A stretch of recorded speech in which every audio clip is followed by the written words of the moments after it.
Сәлеметсіздер ме, балалар? Ауа райы және климаттық өзгерістер бөлімі бойынша қазақ халқының ауа райын болжауы тақырыбындағы сабағымызды жалғастырамыз. Сабақтың мақсаты мәтіндік және графиктік ақпаратты интерпретациялаңыз. Балалар, сіздер білесіздер ме? Қазгидромет ұғымы туралы естідіңіздер ме?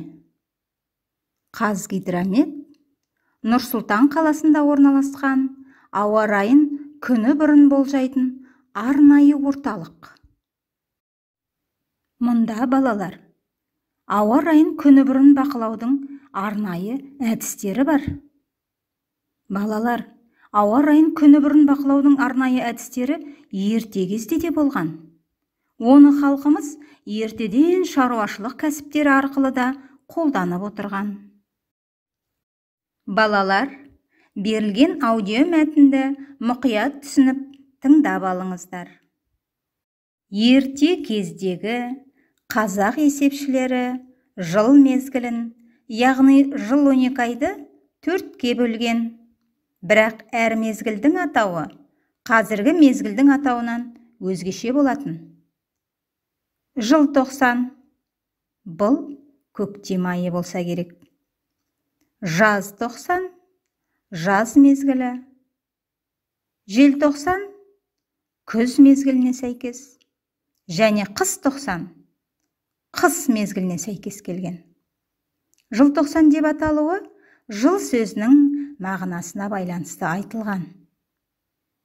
Халқымыз көктеуде 1-2 ай отырса, жазда, жайлауда 2-3 айдан астам, күзде күзеуде немесе күзекте 1-2 ай, қыста, қыстауда өздерінің отыратын шаруашылық ыңғайына байланысты бірнеше ай қыстаған екен. Халқымыз ертеден-ақ ауа райын бақылаудың қарапайым әдіс тәсілдерін білген. Ауа райын болжай алатын бұл халық қағидалары қой мінезін жетік меңгерген, қойдың ауа райы өзгерісін сезу қасиеттерін терең анықтай алған қазақтың өмірлік тәжірибесінен, таным түсінігінен туындап отыр. Қойдың мінез құлқы мен әрекетіне қарап, ауа райын болжау қағидаларының көптеп кездесетініне қарағанда, өзге түліктерден бұрын қой қазақ жерінің климатын тез сезетін, қазақтың жері мен табиғатына әбден бейімделген түлік екенін байқатады. Кешкі уақытта малдың бәрі қай бағытта күйсеп жатса, келер күні сол жақтан боран тұрады. Жылқы 1 жылдық, қой жарты жылдық, сиыр 2-3 күндік өзгеріс құбылыстарды болжай алады. Міне, қазақ халқы табиғат құбылыстарын бақылай отырып, көп жылдық тәжірибелерін қорытып, ауа райын болжап, астрономиялық түсініктері мен білімдерін жинаған. Балалар, мәтінді мұқият тыңдаған болсаңыздар, тапсырманы орындауға көшеміз. Сіздің ойыңызша мәтінді қалай атауға болады?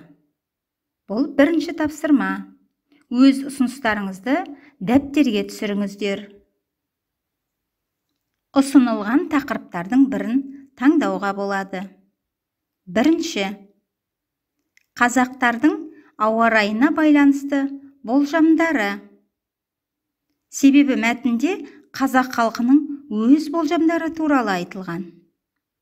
Екінші ұсынылатын тақырып ауа райын болжау ата кәсіпке байланысты. Бұлай атауға болатын себебі мәтінде қазақтардың ата кәсібі мал шаруашылығы туралы айтылады. Үшіншіден, ауа райын болжаудағы қазақтардың тәжірибесі. Бұлай да атауға болады.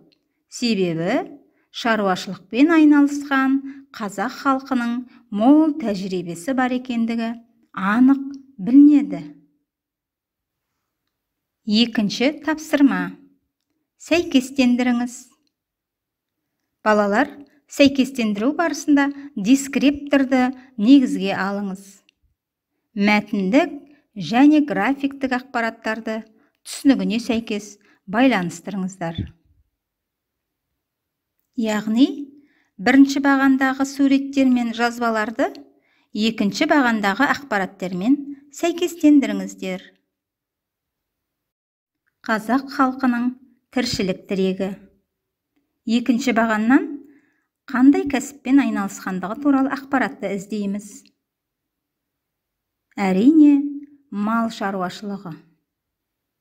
Демек, қазақ халқының тіршілік тірегі мал шаруашылығы. Екінші, сиырдың суреті. Яғни, мәтінде сиырға қатысты қандай ақпарат болды екен? Сиыр 2-3 күндік өзгерісті болжай алатындығы туралы ақпаратпен байланысады. Келесі, қой мінезі мен әрекеті. Яғни, оған қатысты қандай ақпарат болды? Қой мінезі мен әрекеті арқылы ауа райын болжау қағидалары көп кездеседі екен. Келесі, қойды немен байланыстыруға болады? Екінші бағандағы, яғни жарты жылдық өзгерісті болжай алатындығы туралы ақпаратпен байланыстырамыз. Одан кейін жылқы малы. Әрине, жылқы малы 1 жылдық өзгерісті болжай алады. Соңғысы, балалар, кешкі уақытта мал шығысқа қарай күйсеп жатса? Әрине, кешкі уақытта мал шығысқа қарай күйсеп жатса, шығыс беттен боран тұрады деген болжам бар екен. Балалар, біз мәтіндік және графиктік ақпараттарды түсіндіруге байланысты жұмыс жасап жатқандықтан, үшінші тағы бір тапсырманы орындап көрелік. Мәтіндегі жыл мезгілдеріне қатысты атауларды түсіндіріп жазыңыз. Дескрипторды негізге аламыз. Сіздерге 4 жыл мезгілі берілген мәтін бойынша, атап айтсақ, желтоқсан, жазтоқсан, желтоқсан және қыстоқсан. Алдымен бірінші қатарға, оның қазіргі атауын жазуға болады. Желтоқсан көктем, жазтоқсан жаз, желтоқсан күз және қыстоқсанға қыс деп жазуға болады.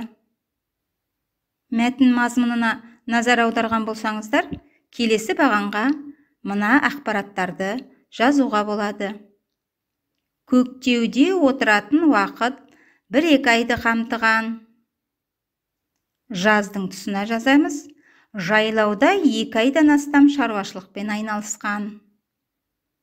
Ал күзде, күзеу не күзекте 1-2 айдан астам уақыт отырған.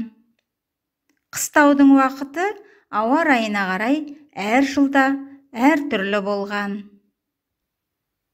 Балалар, қалай ойлайсыздар?